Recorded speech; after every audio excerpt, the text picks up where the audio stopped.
tarde, amigos, amigas. Com esta gravação, com esta transmissão, nós damos início a uma série de reflexões dominicais que os jovens pediram na reunião do sábado passado, que nós fôssemos refletindo, sobretudo, o Evangelho de cada domingo. Então, hoje nós damos início a essa programação e é com muita alegria que aqui partilho convosco a minha reflexão pessoal para este domingo, o dia da Ascensão, a festa da Ascensão do Senhor.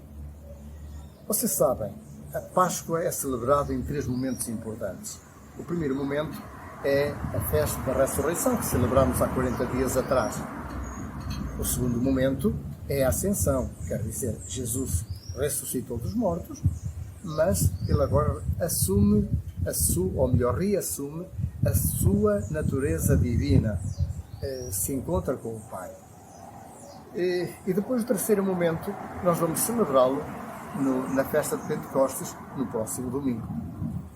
Hoje eu queria refletir com vocês a festa da Ascensão e não me vou ater tanto ao Evangelho, como vou olhar a leitura de Atos dos Apóstolos.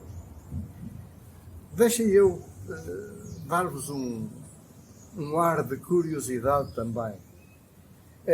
Quando no ano 2000, fui à Terra Santa, eu pude visitar, lá no alto do Monte das Oliveiras, um pequeno santuário de forma octogonal, construído pelos cruzados.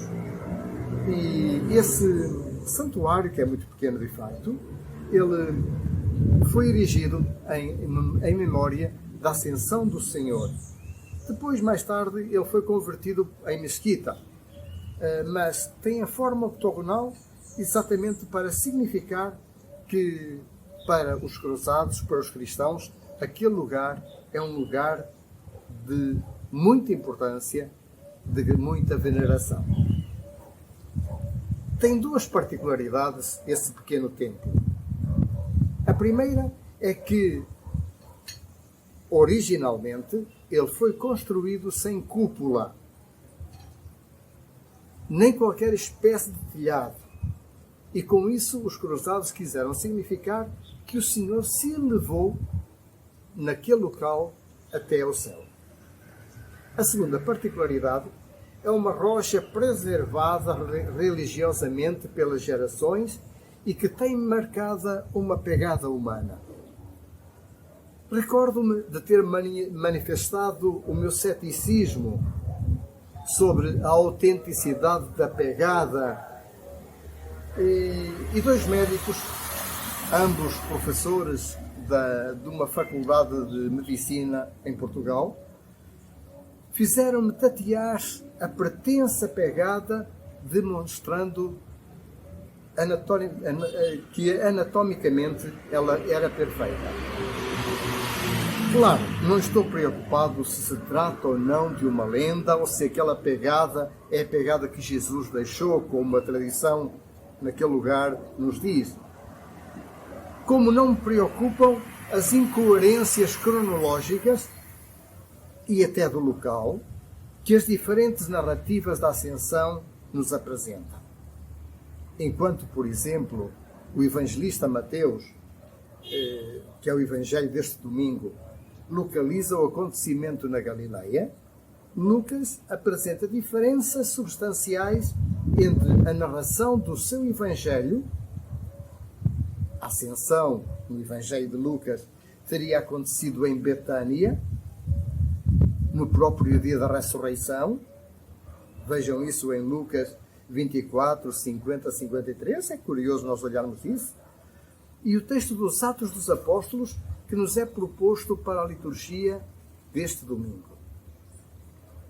É sobre este texto que eu quero fazer a minha reflexão partilhada. E queria começar por dizer que não me parece ser uma simples narrativa histórica, nem uma reportagem jornalística. O simbolismo com que Lucas descreve o acontecimento é tão forte, que o texto mais parece uma catequese ou até, se vocês quiserem, uma profissão de fé. Sigamos o texto tentando captar o sentir de Lucas. Começa por dirigir-se a um tal Teófilo. A palavra grega Teófilo significa amigo de Deus. Talvez Lucas não destine o seu livro a uma pessoa concreta, mas a todos os Teófilos. Quer dizer, a todos quantos queiram abrir o seu coração à verdade de Deus manifestada em Jesus Cristo, aderindo à sua pessoa e ao seu projeto. Atenção! Adesão à pessoa de Jesus, adesão ao seu projeto, é exatamente o que expressa a fé. A fé é isso. Segundo aspecto, Lucas refere-se depois aos 40 dias que Jesus passou depois da sua paixão com aqueles que havia escolhido, falando-lhes do reino de Deus. 40. Olha, 40 foram os dias da quaresma, não é verdade? De facto, o 40 é um número muito simbólico que expressa preparação. O povo hebreu passou 40 anos no deserto preparando-se para a entrada na terra prometida. 40 dias passou Elias no deserto para se encontrar com Deus no Horebe. 40 foram os dias de Jesus no deserto, em oração e jejum, preparando-se para anunciar o reino. Agora, passa 40 dias com os discípulos para que eles possam dar continuidade à sua missão. Os discípulos estão preparados. É isso que Lucas nos quer dizer. Quer dizer, terminou o tempo da preparação. A missão de Jesus na terra terminou. Começa o tempo do Espírito, que será a força, que será o dinamismo da missão. É interessante a pergunta dos discípulos. É agora que vais restaurar o reino de Israel? Como não é menos interessante a resposta de Jesus. Não compete a vocês saber os tempos. Vós sereis minhas testemunhas, até aos confins da terra. É mudança de mentalidade. A comunidade primitiva ainda estava presa aos velhos conceitos messiânicos. O Messias vinha para libertar Israel e fazer dele um povo dominador sobre todos os outros povos. Jesus vira tudo ao contrário. A libertação não constitui uma prerrogativa de Israel, mas de todos os povos, porque a todos deve chegar a salvação, a todos deve chegar o Evangelho, boa notícia. Aos discípulos compete testemunhar e levar a todos os homens e mulheres a boa notícia de que Deus está com eles. E depois, diz-nos Lucas, e levou-se à vista deles e uma nuvem escondeu a seus olhos. Lucas vai buscar estes dois elementos, o elevar-se e a nuvem, ao Antigo Testamento. No segundo livro do Reis, é narrado o arrebatamento de Elias num carro de fogo presenciado por Eliseu. Eliseu era o discípulo de Elias. E Eliseu, porque viu o seu mestre ser elevado, ficou com o seu espírito, quer dizer, ficou com a sua missão. O fato de os discípulos verem o Senhor elevar-se para o céu tem exatamente o mesmo sentido. A eles que o viram partir, compete dar continuidade à sua obra, à missão de Jesus. Começa então o tempo da Igreja, o tempo dos discípulos, dos seguidores de Jesus, assumirem a missão como sua.